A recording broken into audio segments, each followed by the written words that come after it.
Bonsoir.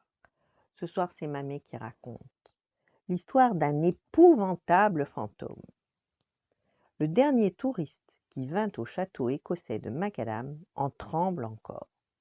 Il visitait la grande salle lorsqu'un vent glacial sortit d'une porte et lui dressa les cheveux sur la tête. Une ombre longue et blanche coula sur le sol.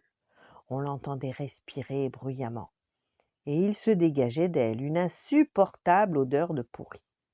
Le visiteur fut pris de furieux tremblements, et lorsque le fantôme lui montra son visage cabossé et grimaçant, il hurla si fort qu'on l'entendit jusqu'en Chine. Jamais cet homme n'avait rien vu d'aussi horriblement laid. Depuis ce jour, plus personne ne vient au château de Macadam. Même les autres fantômes ne s'y aventurent plus. Au village, on n'accueille plus aucun visiteur.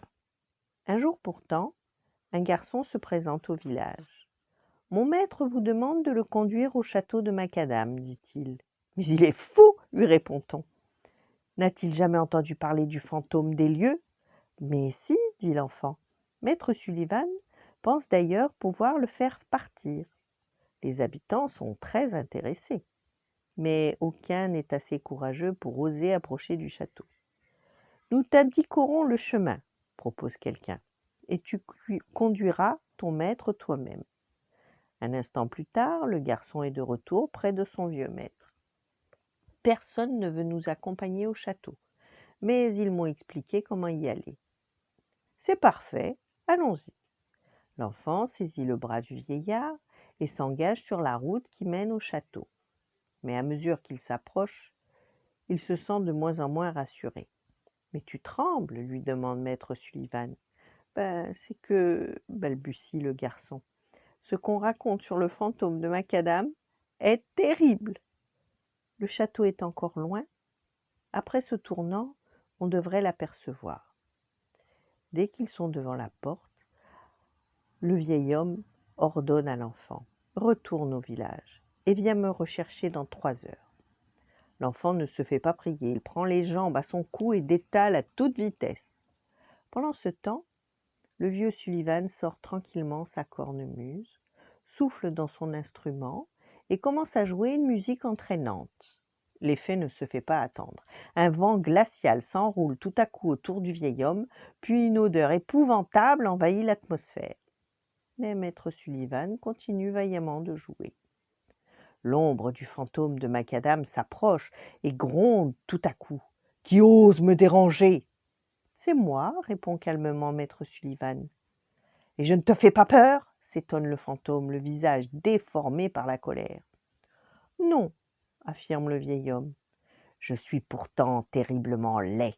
Je suis le plus effrayant de tous les fantômes écossais. Bouh! Je ne trouve pas. Comment? Regarde-moi ça. Et le fantôme fait plusieurs tours à son cou. On pourrait le confondre avec un clou. Je ne trouve pas que vous soyez si laid que ça, répète maître Sullivan. Mais tu me mens, répond le fantôme très vexé.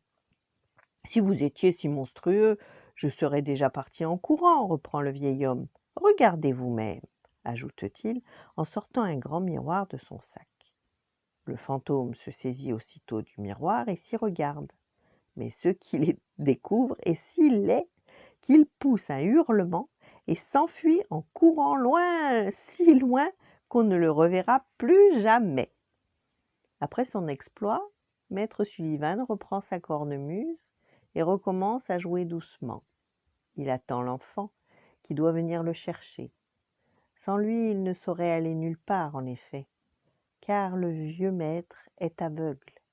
Et s'il n'a pas eu peur de la laideur du fantôme de Macadam, c'est parce qu'il ne l'a pas vu, comme il ne voit plus rien depuis déjà bien longtemps. Voilà, bonne nuit, faites de beaux rêves et à demain.